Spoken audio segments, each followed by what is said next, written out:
एक छोटे से गांव में, जहां आकाश के ऊपर चांदनी रातों में तारे जगमगाते हैं, वहां एक छोटी सी सब्जी मंडी थी।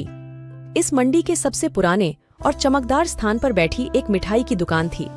इस दुकान का मालिक रामलाल, एक समय का, जो अच्छे समय के नाते एक सफल संगीतकार था।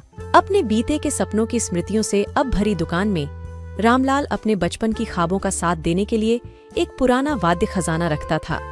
वहां हर एक आवाज एक कहानी सुनाती थी, हर एक वाद्य अपनी माधुर्य से दिलों को छू लेता था। एक दिन एक युवती नीलिमा रामलाल की दुकान में आई।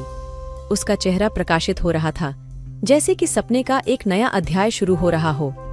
वह एक संगीत प्रेमी थी और उसका मन बस एक बार संगीत की गहराई में डूबने का ही था। रामलाल ने नीलिमा का स्वागत किया और उसे दुकान में ले जाया। वहां एक पुराना तारों से सजी बैठा गीतांजलि खड़ी थी, जिसका ध्वनि अनजान जगहों के साथ मिलकर बात कर रहा था।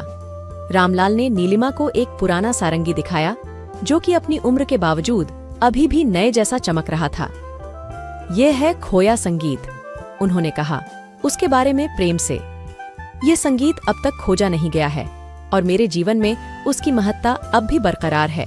नीलिमा के चेहरे पर एक चमक थी, जैसे कि उसने अपने सपनों का एक नया अध्याय खोल दिया हो। बिना किसी शब्द के रामलाल सारंगी में अपना हाथ फिराया और वाद्य बजाने लगे। उसकी ध्वनि उसके आसपास की सारी वातावरण को ताजगी से भर दिया। नीलिमा ने उसके साथ होने वाले एक क्षण के लिए ध्यान से सुना और फिर उसने अपने हृदय से जो कुछ भी उसे विशेष लगा, उसे ध्वनि में धरने की कोशिश की। जब रामलाल ने अपने वाद्य को नीलिमा से हटाया, तो वह एक नया विश्वास और उत्साह लेकर बाहर चली गई।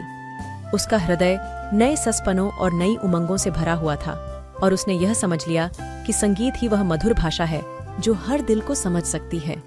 और जैसे ही दुकान के बाहर का दरवाजा खुला, दुकान के बाहर आया हुआ हवा में गाने की खोजी कर रही थी।